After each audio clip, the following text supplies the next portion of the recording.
we want to thank you for coming. Rachel and I are really excited to have Quinn Fiduciary and Jim Cote here today.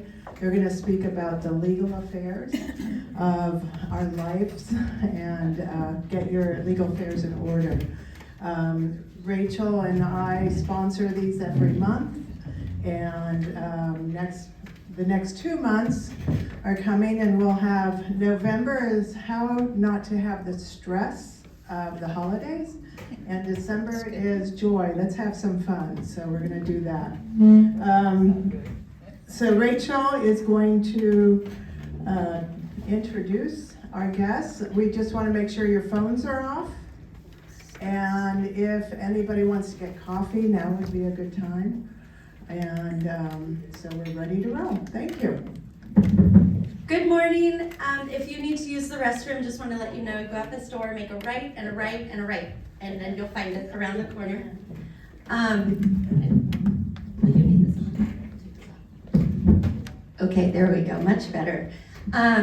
We're really excited to be here, and I also want to do a shout out to our beautiful sponsors. There's little cubes at each of your tables, but our educational sponsors also help us put these on. Quinn Fiduciary is one of them. We also have Lodestar Movers, the Museum of Natural History, Paragon Mortgage Group, Santa Barbara Gift Baskets, who provided the raffle item for today, State Street Insurance Solutions, and Port Lamar Nursery provided all the beautiful flowers. Before we bring our speakers onto the platform, I would like to share a little personal note on our wonderful Jim Cote. He helped us with one of our clients who needed to get her home sold quickly. So I said, can you please call your lawyer? Because the deed wasn't in order and this wasn't in order. So we spoke, and within 1 day, he had all the documents ready and everything ready to go, which was very, very special. So thank you for everything, Jim. And as backup, Quinn Fiduciary was right at our side and helped this client through her transitions. So we are also very, very grateful for all of your help. So without further ado, Jim, you're up first. Okay. Speak into the mic, because otherwise you can't hear. Yeah. How about if I try? Okay. Can everybody hear me? Yes. Okay. Maybe down back here. The mic is good. All right. I'm not used to speaking into a mic. My name's Jim Cote, as she told you. I've been a lawyer here in Santa Barbara 44 years next month. It kind of staggers me to think about that. Our office does estate planning, as she mentioned, and probate and trust administrations when, as we say, the plan matures when the people die.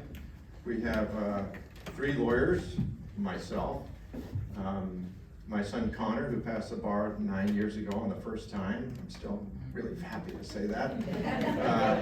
Came to work with us, and Rosaline Wynn, who came to work with me 20 years ago, first as a paralegal, and then went to law school here at the College of Law and passed the bar and came back to work with me about 10 years ago as a lawyer. We have a wonderful paralegal, Alexis Arza, who takes a lot of burden off of me. And we do about 50% of our work is estate planning, and 50% of the work is probate and trust administrations. We try to avoid probate proceedings, but we're certainly experienced in doing those. But my hope is that everybody here won't have to have a probate proceeding when you die. So that's who I am. How many people here have any estate planning?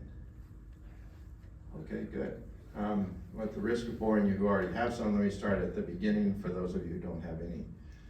First of all, everybody should have some kind of estate planning. And I'm not saying that to make work, I'm saying that because it's really important that you have something in place. If you die on the way home today and you don't have any estate planning, the probate code will tell the world where your assets are gonna go. And you will have to either, if it's community property, you can get by with filing a spousal property petition. That costs $3,000, $4,000, $5,000 to get approved by the court, 3 or 4 months to get approved. And everything will go to the surviving spouse. If you have community property and separate property is are assets that you either inherit or receive by gift during the marriage. Separate property is divided in part to the surviving spouse and then in part to children. Sometimes that's fine and sometimes that's not. If you do have community and separate property, then you have to have a probate proceeding if you have more than $184,500. Don't ask me how they came up with that number, but that's the number. Or if you own an interest in real property, you're gonna have to have a probate proceeding. Probate proceedings in Santa Barbara County take at least a year, and we're really fast for counties in California. If you have $1 million estate, the fees are gonna be about $25,000. All of your assets will be inventoried and filed with the court, so they're public record. They're valued by a probate referee. Every time you do anything of significance, you need to ask the court for permission. And at the end of the creditor claim period, which is 4 months, you can file a first and final report if everything's gone smoothly, and have the court bless the actions of the executor, and make the distributions. If you have a will, same thing is gonna apply. You're gonna have to go through a probate proceeding. Now, California, starting about 40 years ago, has from time to time tried to have legislation passed to expedite or make simpler the probate proceeding for reasons I've never really understood. Many states do it that way, but California, if you have a probate, you must go through the court process. The other approach would be to have what I'm recommending to everybody is that a revocable trust. That's an agreement between you and your spouse, or if you're a sole person, just an agreement with yourself, that the assets and the administration of your affairs are gonna be handled under the terms of your trust. It has a nice benefit in that if you become disabled during your lifetime, your successor trustee can step in pretty easily and take over your affairs.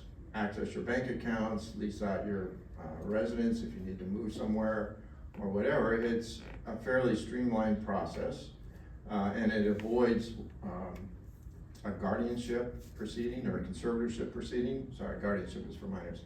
Conservatorship proceeding where the court becomes actively involved in your affairs.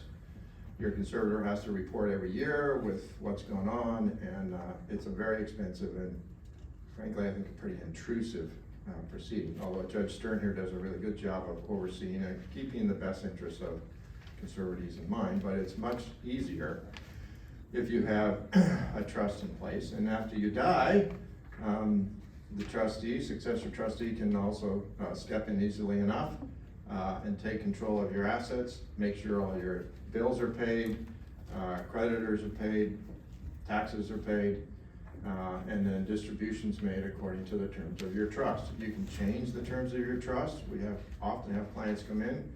One client I think who comes in every year just because it's a summer thing for him to do and changes stuff. And you can change your successor trustees because who you might have in mind today, they might move out of town, they might die, or they might become busy with their own family. So it's really very easy to modify that as you go through the process of life. And that's what we recommend. I would say 90% of our cases result in a revocable trust. We have handled those clients from someone who rents an apartment and has a couple of accounts that receives their retirement to people with very substantial portfolios. But the administration process is much, much easier in a trust position. So the documents we would prepare, we regularly prepare, are either a trust agreement or a declaration of trust that contains all of the provisions you want to have. A will, they're called pour-over wills, cleverly named because it says executor. If I die and I have assets in my own name, well, so title to your car registration or your regular checking account that might have thousands or even tens of thousands of dollars in it, the executor with their executor hat on can go to the bank or to DMV armed with an affidavit of summary administration under the Administration of Small Estates Act. I can get that out. Well, I'm doing pretty good. And close the account and take the assets and pour them over into your trust for distribution. The other document we prepare is a certification of trust, which if you did it while you were alive, it would allow you to go to a bank and put your accounts, your substantial accounts, in the name of your trust. We prepare a trust transfer deed that transfers record title over at the recorder's office from you as an individual to you as a trustee. And the good thing about that is if you're incapacitated or dead, your successor trustee, by filing an affidavit of change of trustee, can take control of that asset and either lease it out or sell it or whatever. Powers of attorney are also prepared. They appoint an agent to deal with your financial affairs while you're alive. When you die, the power of attorney dies with you. But if you became seriously ill, say you got COVID and were in the hospital for 3 months, you'd want someone to be able to make sure your bills got paid. And so armed with a power of attorney, your agent can go to the bank and say, I'm here, I need to access this account in order to pay bills. I think the most important document we prepare is an advanced healthcare directive. Those are powers of attorney, but just for medical issues. And to me, they're the most important because that's going to appoint an agent to take care of you when you're really sick and you're still alive. After you're dead, successor trustees deal with stuff, but if you're really sick and you're not able to communicate with your doctor, you need someone to advocate for you. And if you don't have a healthcare directive with an agent, the hospital's standing rule is all systems go. We're gonna do everything we can to keep you alive. And you may not want that. With today's medical things, you can keep people alive forever. And I don't know if you all remember the Terry Schiavo case in Florida, the woman who was in a coma for I don't know how long, but her husband said enough is enough. Her parents said, oh no, she's gonna get better. She didn't have a directive. And regardless of which side of that argument you're on, if she had an agent, the agent would have made the decision one way or another. The directives we prepare usually, always, unless you tell me otherwise, give the agent authority to talk to your doctors and your nurses while you have capacity. Under HIPAA, they wouldn't ordinarily be able to do that, but we specifically provide that they can. And the best example I can give of that, my dad had Garrett's disease. He was ill for close on 2 years. I was his agent. He lived in Orange County. So I could go down and visit on the weekends, and then I would come home and I thought it was appropriate to call his doctor and say, okay, this is what's going on now. What do we do next?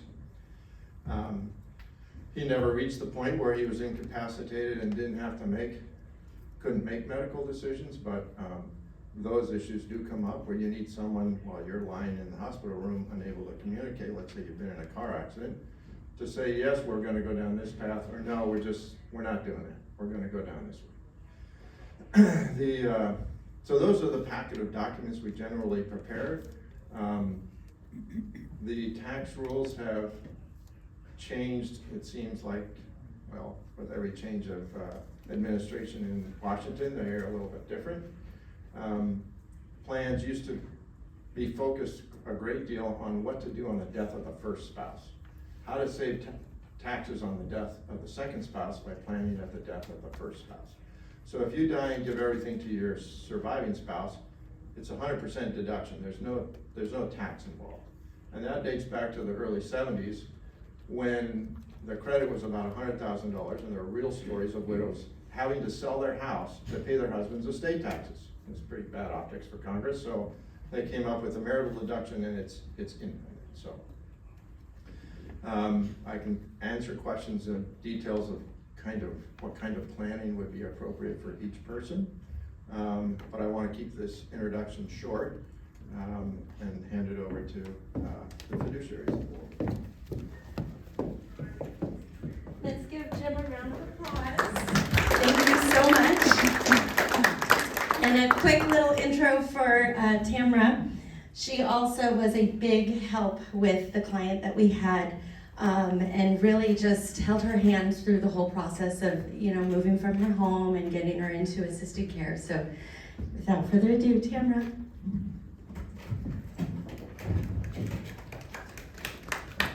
Thank you.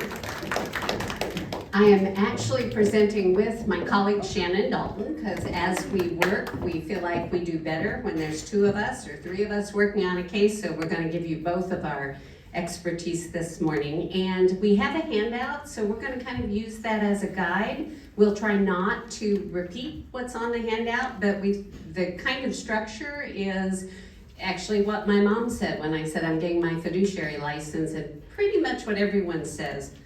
What's a fiduciary? What do you actually do?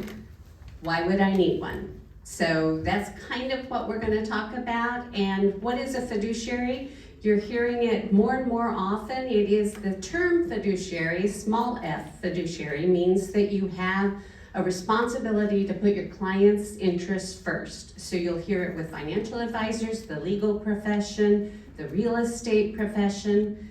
Fiduciary as a California licensed professional fiduciary, CLPF, is what we are, and licensed by the state of California. So there's a process to get your license, and it's a relatively new profession. I think the first licenses were issued in 2008.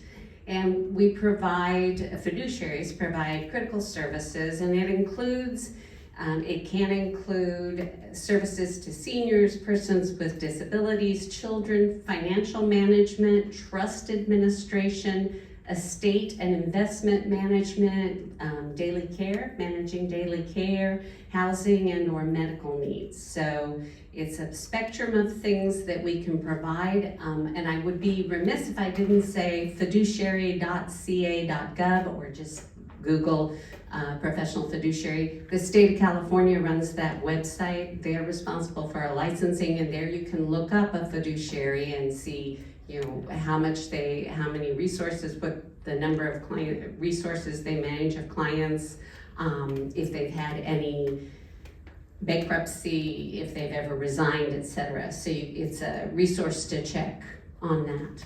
And with that, I'm going to turn over to Shannon. Good morning, everyone. My name is Shannon. I'm also a fiduciary at Quinn Fiduciary Services. And I should say we also have Jackie Quinn over here, who's our illustrious founder, who is not presenting. And then Stephanie Porter, who's our newest addition. So she's up here too. Let's see here. So when does a fiduciary come in? So as Jim was talking about, you know, you come to see him and he is the one in his team who prepares all of your legal documents. And historically people used to, and even now sometimes do, you might name a friend or a family member to serve as your fiduciary. So you might want your sister or your best friend to be your agent under power of attorney or your trustee when you're gone. Or you can name us, and there are lots of reasons why you might kind of mix that up a little bit. Maybe you want your close friend to be your healthcare agent, but you want somebody else to handle the money. We can do that too. So when you are putting all your estate planning documents in place, you just want to think in each one of those documents, who would you want responsible for handling all of those things, either when you're gone, or sometimes if you're still here and you're either incapable of handling them, or honestly, we sometimes have clients who just don't want to do it anymore. They will, you know, they say, I've got a box of papers in my closet and I haven't filed my taxes in 3 years and I'm just done. Can you please take care of it? And we do. So what are we seeing here? Jim talked about all the various different roles. So healthcare agent, oftentimes we can split that. So we can serve as agents, healthcare agents. If we do that, because it's so important, we often have a whole second meeting, because those are really kind of intimate issues that we're dealing with. And the big thing for us is what's called substituted judgment. So we're not allowed to do what we think is a good idea. We have to do what you think is a good idea. So we have to substitute your judgment for ours. So we need to know what you want, which means we have to kind of ask you a bunch of invasive questions about, you know, well, what kind of medical interventions would you want or not want? And what is a good day like for you? And at what point would you want us to say, okay, stop, you know, to the doctor? Money's a bit easier, right? We try and make it last as long as humanly possible. There you go. That's pretty straightforward. Health is a bit more complicated. So those are different instances that you could bring us in to assist. And I think it's yours. Yes? Oh, Jackie's got questions. I have a question. Shocking. And you may address this later, so I apologize if you can say I'll talk about it later. But why is it always not a good idea to name your children or to name your neighbor or to name a good friend? Why is that something you really want to carefully think about? Yeah, that is on the next page, but I'll answer it now. You want? So the question from Jackie was, and it is actually in our presentation, I think it's in the handout, why wouldn't you name your good friend, your children, your sibling? And we will get there. I'd like to kind of work our way to that, but that's always a big one, so thank you. So the next question, where do I find a licensed professional fiduciary? And so there are private firms in town. Quinn is one of them. Jackie founded Quinn in 2015. We have 4 licensed fiduciaries on staff, a little over 100 million in client assets that we manage. There are other private fiduciary firms in town as well. There's also banks have trust officers, and that's an option, and also trust companies. So depending on what your needs are, banks and trust companies generally don't serve as healthcare agents, and so there are some services that they don't provide. So you need to do your homework and look at different options. And I think the other thing I want to say about that is what we get often is people coming in because they've just done their estate plans with their attorney, and the attorney said, okay, so who's going to be your successor trustee, or who's going to be, the executor of your pour-over will, hence your successor trustee, who's going to do healthcare, who's your power of attorney. And so most of the time, that's a careful consideration and a lot of thought-provoking. So we generally, in addition to having a meeting about exactly what does healthcare, we ask all kinds of invasive questions also about what are your final disposition wishes. So we need to know, we want to make sure we have all the information because our role is to do what you want done. So we want to make certain we know what that is. And then, now, why would you use a professional licensed fiduciary over a friend or a family member? Read my notes here. There are various different reasons, right? I think the first of probably a lot of us in this room have handled things like this for friends or family members. And if you have handled any aspect of this for your family, it's a lot of work.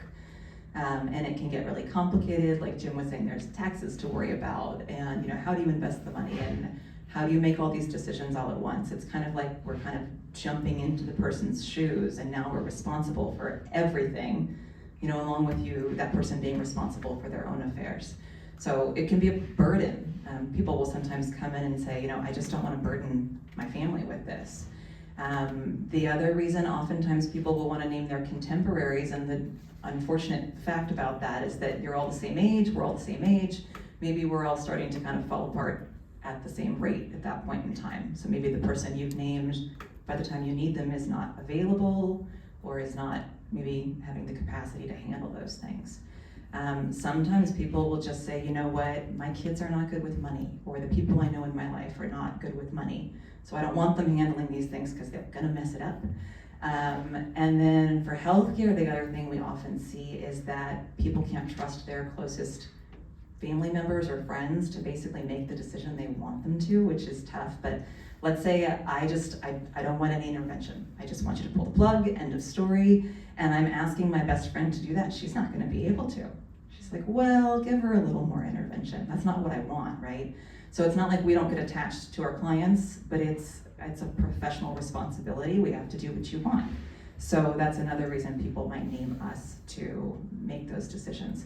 And then I also wanted to say, piggybacking on what Tamara was talking about, if you're looking at trust companies or private fiduciaries, one of the big reasons I think people used to name trust companies, and we all do really similar things, so it's worth researching because a lot of it is just about who you feel comfortable with and who you trust, is that the trust company, you can name the company itself. And for us, because of the way that we're licensed, we have to be named individually. And so the way we work at Quinn is we have special naming language that the attorneys will tweak to their liking and then put in the documents that allow for succession planning. So because we have 4 different fiduciaries on staff, if one of us is on vacation, somebody else is named who can step in. or if one of us gets hit by the proverbial truck, we're always talking about there's somebody else named, and it's not like all decision-making for you grinds to a screeching halt. So, what did I forget? I was going to say, so I actually had this, a very good friend of mine was talking to me and, this is what you do, okay. She said, well, I have, my two daughters, my two grown daughters, and they're amazing. So I'm leaving them the house in Santa Barbara, and I've met her daughters and they are amazing, but neither of them live in town. And I said, okay, well, think about it, because now you're asking them to share a resource where neither of them are there. And she said, oh yeah, but I think they'll be fine. Well, she went to visit the daughter who lives in South Carolina, and she was telling her, I'm gonna leave this to you and your sister, and this daughter and her husband have been buying properties and renting them out in addition to their full-time jobs. So then she started saying, oh my God, that's great. We'll do this and this and this, and we can rent it out, and we'll just make a ton of money. Oh, that's great. And she said, well, but hon, you're gonna have to split that money with your sister. And she looked at her and said, why, if we're doing all the work? So she came back and said, okay, maybe you're right. Let's liquidate the house and split the assets. So we've had people come in and tell us just wonderful things about their kids. One couple had two sons they were very proud of. They were lovely guys. But one of them was a financial guy, very risk tolerant. The younger son was not interested in money. He made enough to get by. He was a happy-go-lucky guy. They said if his brother says we should put everything in crypto, he's gonna say, okay. So we'd like an outsider, because we, in terms of working with investments, I guess I should say too, we work with whomever you chose as your professional. So we work with your attorney, we work with your financial planner, we work with your CPA. If there are people in your life that you picked and chose, we're going to continue to work with them. And when we work with financial advisors, they all know that we follow the prudent investors guidelines. So we're not, it is our job, as Shannon said earlier, to make your money last as long as possible. So we are going to follow the prudent investor guidelines. We're not going to look at crypto. So there are a variety of reasons why you would pick someone outside. It can exacerbate family tensions. One of my favorite stories, and it's not mine, it was an attorney who retired a few years ago. He'd been practicing for 40 years. And he told me when I was new in the practice, I was like, oh yeah, I can fix this. He said, I had two adult sons in their 50s, great guys, both successful, definitely didn't agree with what their parents had done in the trust. So they were fighting each other. So he thought, oh, I can solve this. So he invites them in. He said, let's talk about this. When did this start? So they both kind of looked at each other, and after a couple of minutes, one said, I think it started when you got a car when you were 16 and I didn't. He said, yeah, I'm not gonna solve this. This is not gonna work. So just ask you to consider who you name. And our job is, my last point here is our job is to follow your trust instructions. As Shannon said earlier, it's substituted judgment. So we're not gonna go in and say, well, I think it should be like this. We're going to look at your trust document. We're going to talk to the professionals that you work with. We're going to do what you would have wanted done. And the hardest part of that is the healthcare objective, because it's not, we got a call the other day wanting to know if we were okay with, legally aided suicide. I said, we're going to do what you want within the confines of the law. So it doesn't matter what we think about that. That's not our role. We do what you want done.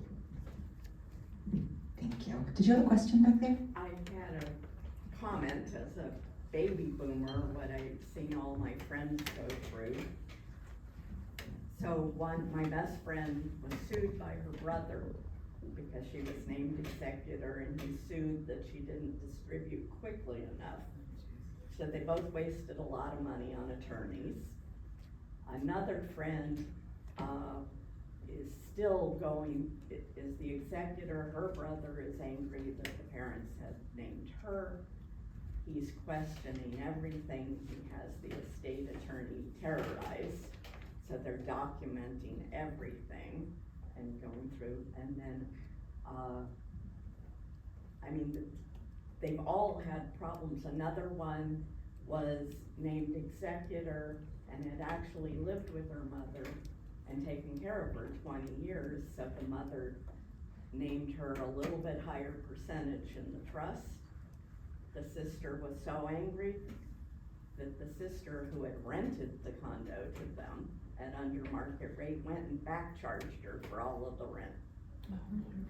For the difference. So the kids really don't act the way you think they're going to. Don't we see that a lot, and it's hard to not get cynical because people will seem really, really lovely, and then it's like grief and money is not necessarily the best combination. Yes. I'm sorry, one more thing, and I know Jim touched on it, and I think you guys did as well, but it's really important to remember that this isn't necessarily going to happen when you die. You may be alive, and whoever you've named is now in charge. So you wanna be really sure that Johnny or Mary are going to take good care of you and follow your wishes, because I've been doing this for 15 years, and I have stories that would curl everyone's hair or straighten it if that's what needs to happen. So again, it's just, some people just do it, and it's just, they don't wanna think about it. I'm just gonna name the kids. I don't care if the kids don't get along. Well, you'll care when you're 80 or 90 and these children are now taking care of you. They may not be doing it the way that you want it. So that's just another reason to really think about this choice. Yeah, we have cases where, we come on and, one of the children has misappropriated, hundreds of thousands of dollars and is really just doesn't understand why that was a problem, as the parent's trustee. Or we have multiple cases where the kid is the healthcare agent and basically doesn't want to authorize more expensive care for mom and dad because it cuts into their inheritance. And in some cases, this is the favorite child. I mean, we see a lot of people behaving badly. Yes? In my trust, I have named a daughter who is out of state as my executor when I lived out of state. Now I'm back here with this daughter. Is it, and it's always uncertain which place I'm going to live. Is there a problem if I would change my trust to say either or? That might be more of a Jim question. Oh.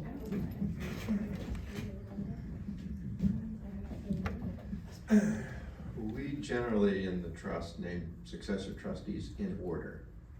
So you could name both of your daughters if one of them didn't want to serve, if she's out of state or has family affairs and so forth.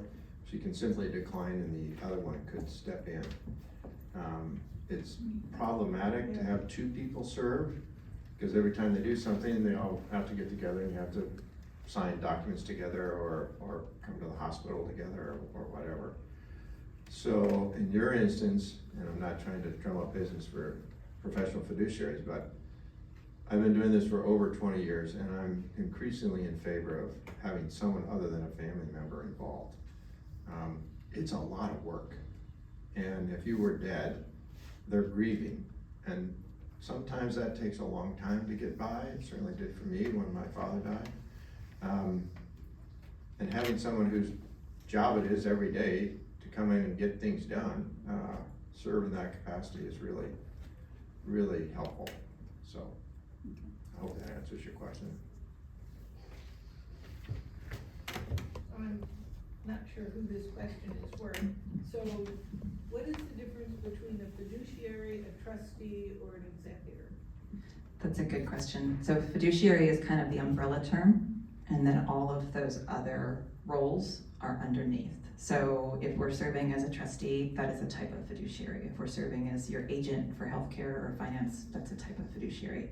And what Tamara was saying earlier, what makes it confusing is that in California, if we are a licensed professional fiduciary, we're serving in those one or many of those roles. But the term fiduciary, because it means that, that you have this level of responsibility, is often used in reference to the legal profession or the investment financial profession, and so it can get a little confusing. If you're just Googling looking for a fiduciary, you might end up finding people who aren't necessarily what you're after. So if you look for a CLPF or licensed professional fiduciary, you'll find one. Some states don't even have it licensed, which is actually rather terrifying. Did you have a question too? Yes, speaking of money, how do you decide your costs, percentage or hourly, when you do get services? That's where I get, it's very fuzzy. Right, so actually our very next question, I think, was there's gotta be a cost, right? So, and I should start by saying that as of January of this year, all fiduciaries are required to post their fees on their website. So you can check.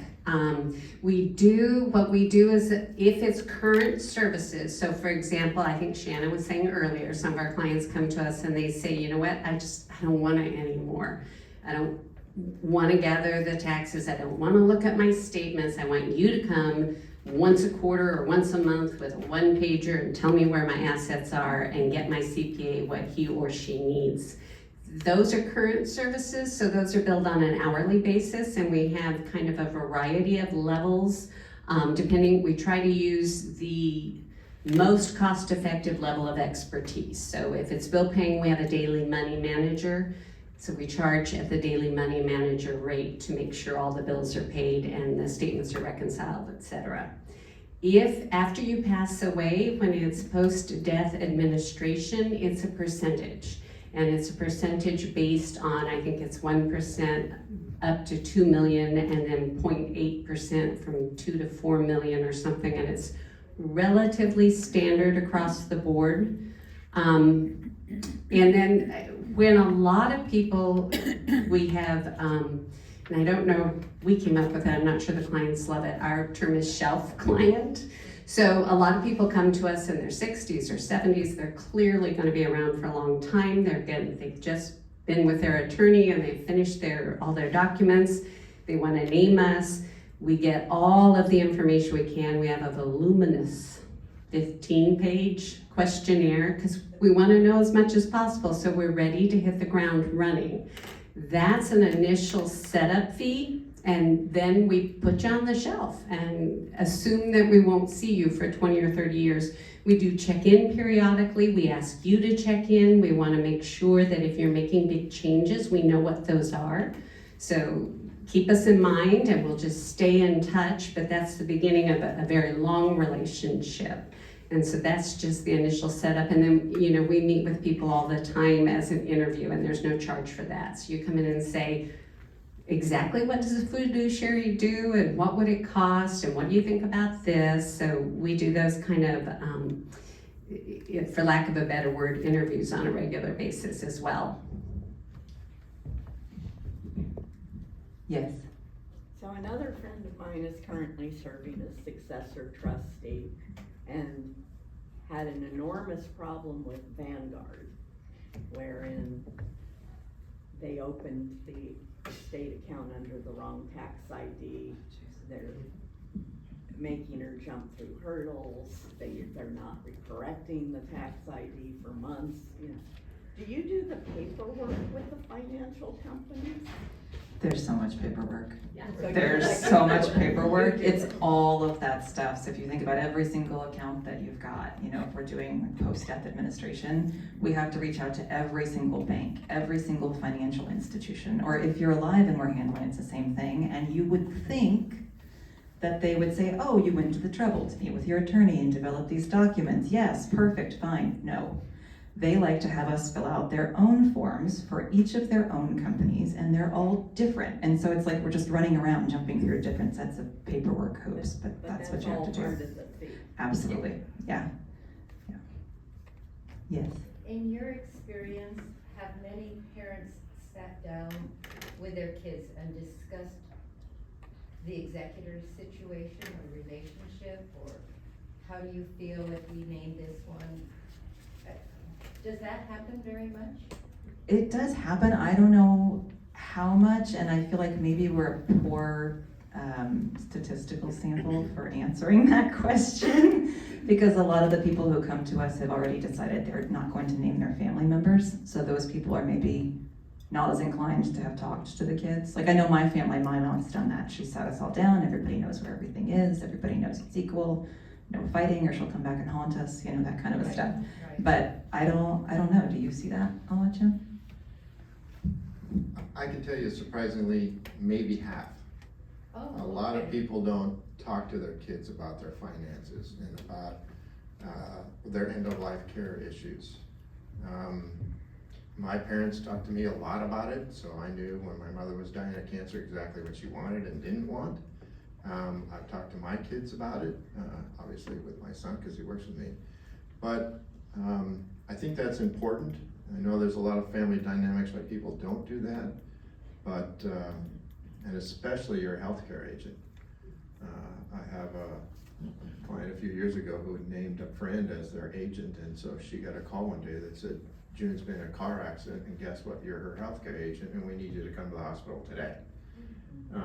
You need to talk to the agent about what you want by way of care. So I encourage my clients always talk to the family members, talk to your kids about what you're doing and why, because that can save fights later when, you know, the daughter who took care of mom for years gets a greater percentage. And it's clear that that's what mom and dad wanted, not the daughter, so. Yeah. I have a question. You mentioned the local trust earlier. What is the difference, well, rather, why would you prefer revocable as opposed to irrevocable? Well, for one thing, irrevocable trusts are irrevocable. You can't change them. They used to be much more in fashion or much more used for tax purposes. So if I want to make a gift to John, and it's in my revocable trust, I haven't completed the gift. So for IRS purposes, I still own the asset. Whereas if I want to make a gift to my son of a building here in town, use my lifetime gift tax exclusion, I have to relinquish all control to have it be a completed gift. So you make up an irrevocable trust, that is, I can't change it. I name a third party independent, can't be a quote related party, who is the trustee, and I give the asset to him. I have now completely given up my interest in that property and the gift is complete. We used to use those a lot. When the estate tax credit was $1 million, if you lived in Santa Barbara and bought your house in Santa Rosa in the 60s and saved some money, you had more than $1 million. And a life insurance policy. Well, the life insurance policy is an asset, taxable, part of your taxable estate. So what we would often do is create an irrevocable life insurance trust, name a third party, independent third party trustee. The trustee would then receive my gift, surprisingly equal to the first annual premium, would go out and apply for a life insurance policy in his or her name, not mine, with the trust as the beneficiary. And then every year I would make a gift of enough money to cover the premium. He would give notice to the beneficiary saying, hey, Jim made a gift. If you want to come get it, you have 30 days. If you don't, guess what I'm going to do with it? I'm going to pay the premium. So they were used for that sort of tax planning. Some people have a need for that, an interest in that, but by and large, revocable trusts are wonderful because they are just that. You can change them anytime you want, large or small.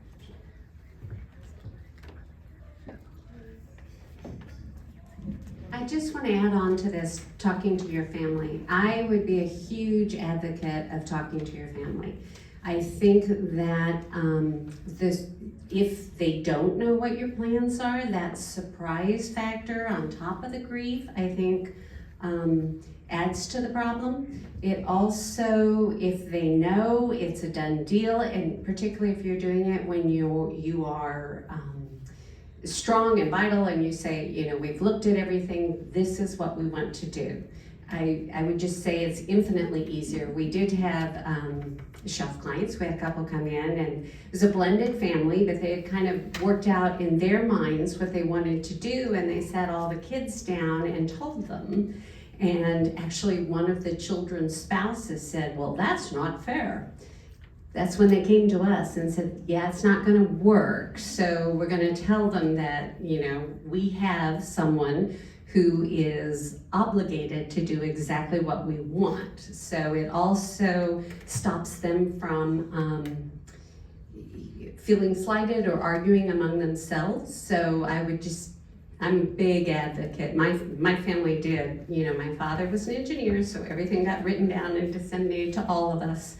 So we knew exactly what he wanted. And I will say on healthcare, when I was helping my parents fill out their healthcare documents, what they wanted, and they got to the part of who are you gonna name? And so my father said, well, I'm gonna name you.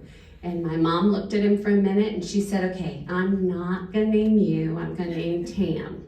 And he said, really? And she said, yeah, because I think she can make the tough decisions and I'm not confident you can. And my father said, you know what? You're right, but I'm gonna leave you because you can also make the tough decisions. So it is a hard conversation, but it's an important one to have because it is our responsibility to do what you wanted done and not to second guess what you wanted. Let me follow up on the healthcare directive. 98% of the value of the directive is you just appoint an agent. So if you had a one-page document that said, I hereby appoint this person as agent, you have accomplished great things. Our directives have more details about allowing the agent to forego treatment, but we also include stuff if you want. You don't have to if you haven't thought about it. Do you want to be buried or cremated? Do you want to be buried? Where do you want to be buried? If you're cremated, where do you want your ashes to go? My mother was cremated, and my sister is one of my best friends. She's a retired lawyer and accountant and worked with me for 10 years. And so we were working together on my mother's affairs. And I went out to her desk one morning and I said, hey, Mom always told me that she wanted me to take her ashes and pour them off a bridge at the 9th hole of the Seaside Golf Course where she grew up. And my sister, who is as nice as you could want, looks at me very sternly and says, that's not gonna happen.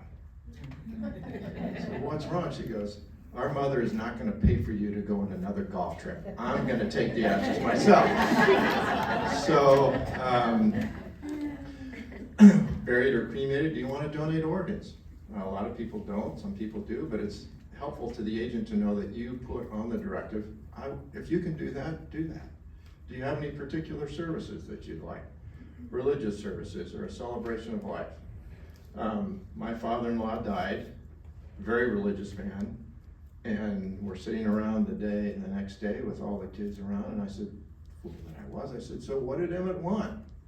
And the rest of the day was spent over whether we would have service in the morning, in the afternoon, whether we'd have 3-piece or 4-piece, and what readings we would do. And I know Emmett had an answer to all those questions, but he never told anybody. And whether you want to include a reference to the End of Life Option Act. Amazingly to me, not many people know about that. It's been around California for 8 years. It's parallel legislation in Washington and Oregon for probably 2 decades, and now at least a dozen states, where if you have 2 doctors say you have less than 6 months to live, and that you have capacity, and that you can administer the medication yourself, usually it's a powder in the milkshake. Please don't make it a McDonald's milkshake. My clients obviously aren't in that position, but we can include a reference to the act, that you're aware of the act, and if I want to do that, agent, help me do that. So you can include anything you want in the directive, and it's helpful to your agent to know that you thought about it, and what they're thinking of doing is what you would have wanted them to do. Because it's hard being an agent, and by the way, I am not my wife's healthcare agent. I'm too much of a wimp, I wouldn't do the stuff she wants. Sure. So the last thing we had, if you look at Jim's handout, he had the 5 biggest mistakes in estate planning. So we said, well, okay, how could we help you avoid at least some of those? So we do gather in one place all of the information, so that voluminous questionnaire is asking for all your beneficiaries and heirs and contact information, where are your assets, where are all of your assets, so we know how to marshal them. This one, I did not know this one. Information for a death certificate, because we need to know your parents' names. And it surprised me when I had a client who was over 100 who passed away, who was born in Scotland in 1919, and I had absolutely no idea what her parents' name was. Her parents' names were, or really any idea how to go about it, except that she had a lockbox. And when I went through the lockbox, I found the original birth certificate from Scotland in 1919, so I knew her parents' names. So those kinds of pieces of information, social security number, a lot of people say, do I have to give that to you? Yeah, because every single one of those forms and financial institutions wants to know the social security number. We do help following up and asking, is this asset in the trust? Have you moved it? Because your attorney is going to advise that you put everything in the trust. So we're going to try and help with that. Is the house in the name of the trust? Are your major assets in the name of the trust? And then we'll reach out periodically, encouraging you to review your documents. So have you, it's been 5 years, have you looked at it? We know now, post-COVID, that the world changes, and so you might rethink it. You might have different experiences along the way, so just take a look at it and make sure it still makes sense to you. Did you have a question? This would be for Jim. When two people are married, and there is a trust, is it always like the two people have to have the same trust, or can each one have their own? That's a pretty good question. States that don't have community property, each spouse has their own trust. They're generally mirror trusts, but they have their own trusts. In California, we're a community property state, so generally it's a common trust. All of your property is community property, so you provide for how it's going to be disposed of. However, we do have clients who have inherited or received by gift pretty substantial separate property. And one of the spouse who received that might want to make sure that her separate property goes the way she wants after she's dead. So we do have clients with a separate property trust and a community property trust. The other benefit to having that, if it's a substantial amount, is if you get divorced and you have your assets in the separate property trust, there's no doubt that's yours and not mine. Sorry, we just got married and now we're getting divorced already. So for that reason, we do that from time to time, yes. Generally though, it's all community property and you do it together. Having an existing trust, how easy or expensive is it to tinker with the trust? You bought a new property, you want it in there. What are we ready to do? Adding property to the trust is really pretty easy. We have some clients who recently bought a property. It was in a hurry-up escrow. They paid all cash. They closed in a week, and so it's now sitting there in their own name. It's an easy enough trust transfer deed to get filed. Doesn't cost much, doesn't take much time. If you want to revise something limited in your trust, let's say you want to change the successor trustees. That's one section of the trust, easy enough to do by way of amendment. If you're making some substantial changes though, I have found it's much easier to just do a new document. Because all of the pieces of the document fit together. And if you go in and change a substantial part here, well then I've got to read through the rest of it to see if it changes the part here. Whereas if I sit down and just write the document with the new plan, much more efficient. And then when you go to administer it, I have files where there's like 5 amendments. And it literally, the third one revoked the first one and the second one. It takes forever. You have to make a chart to figure out what's the plan. Whereas if you just do a new document. And with today's computer programming, it doesn't take much more time to do a new document, a single document to read, than it does to fill around with the old one and sort of tinker with it. That was more common when we had the typewriters and you didn't want to type a whole document again. So it depends on how much you want to change, but not much.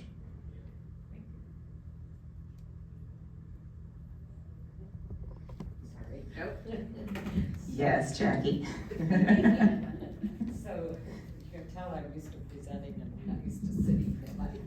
Sorry. I was just gonna say another reason to Jim's point that you don't wanna have 4, 5, 6, 7 amendments is we had a case where 3 different people, including the attorney, forgot about the last amendment. That pretty much changed everything. It changed the beneficiaries, it changed a bunch of stuff. So it's real easy, even for us who know what we're doing, paying attention, when you start going down to the 5th, 6th, 7th amendment, it's a little crazy making.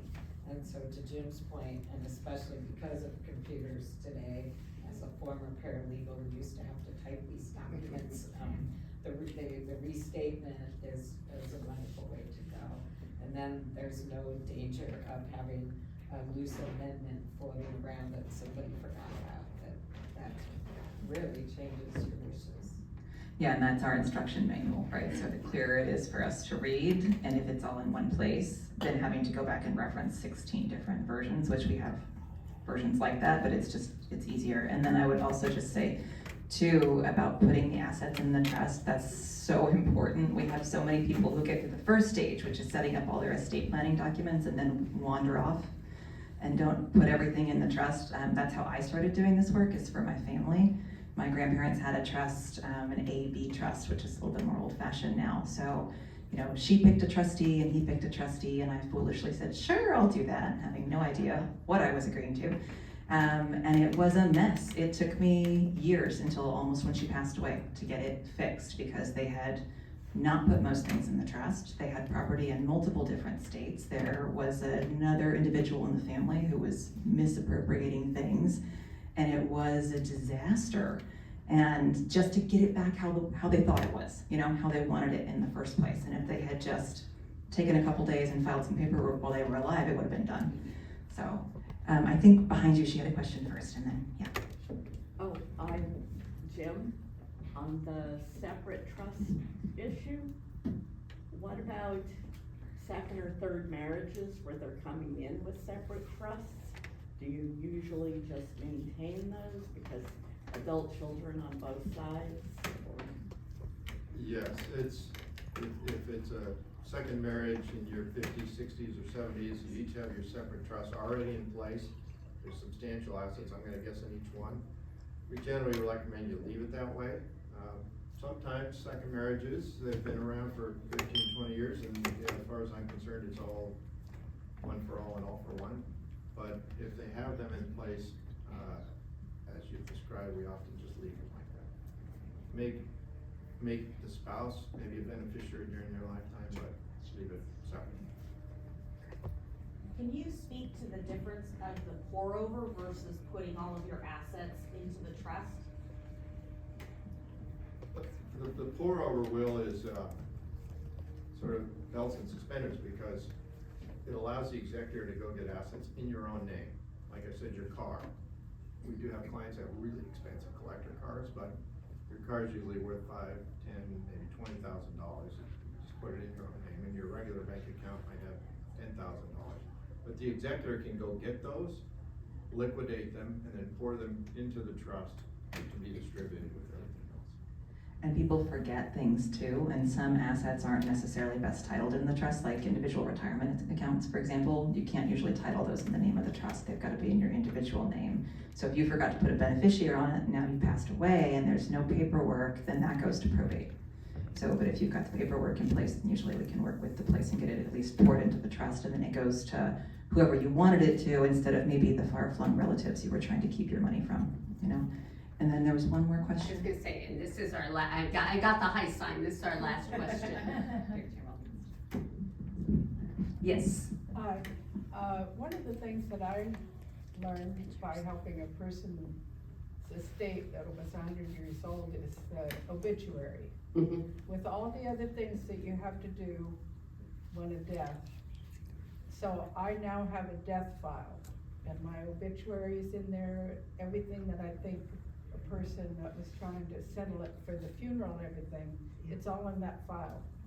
You are speaking our language. That is exactly right, because if they haven't lived in Santa Barbara very long, or they have no relatives near here, we really struggle with things like that. I love that idea. Yeah, if you want a job, No, that's the problem, I don't have any time for another job. Let's give our guests a round of applause.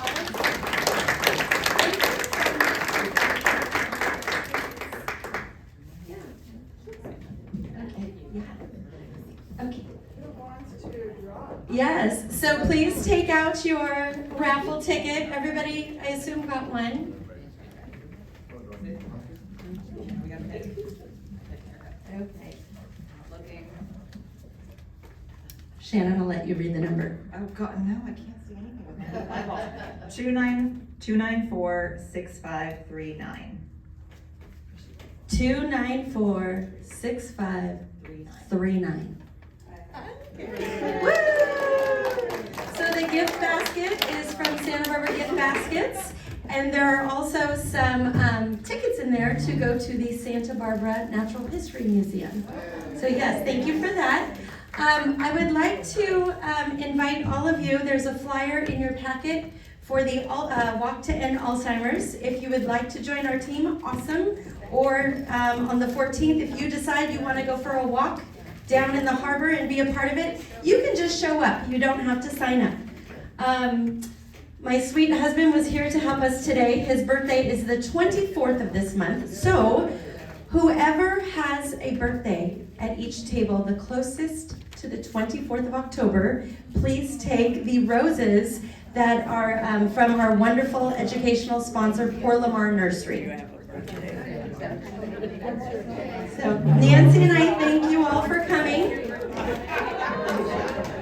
And we'll see you next month for the stress of the holidays. Thank you.